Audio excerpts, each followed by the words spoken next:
பொங்கி வரும் நினைவில் மாற்றம் சொல்வதும் ஏனோ.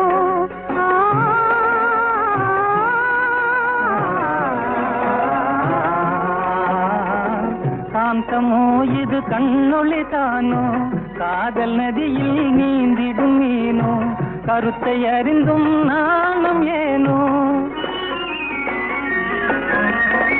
கருத்தை அறிந்தும் நானும்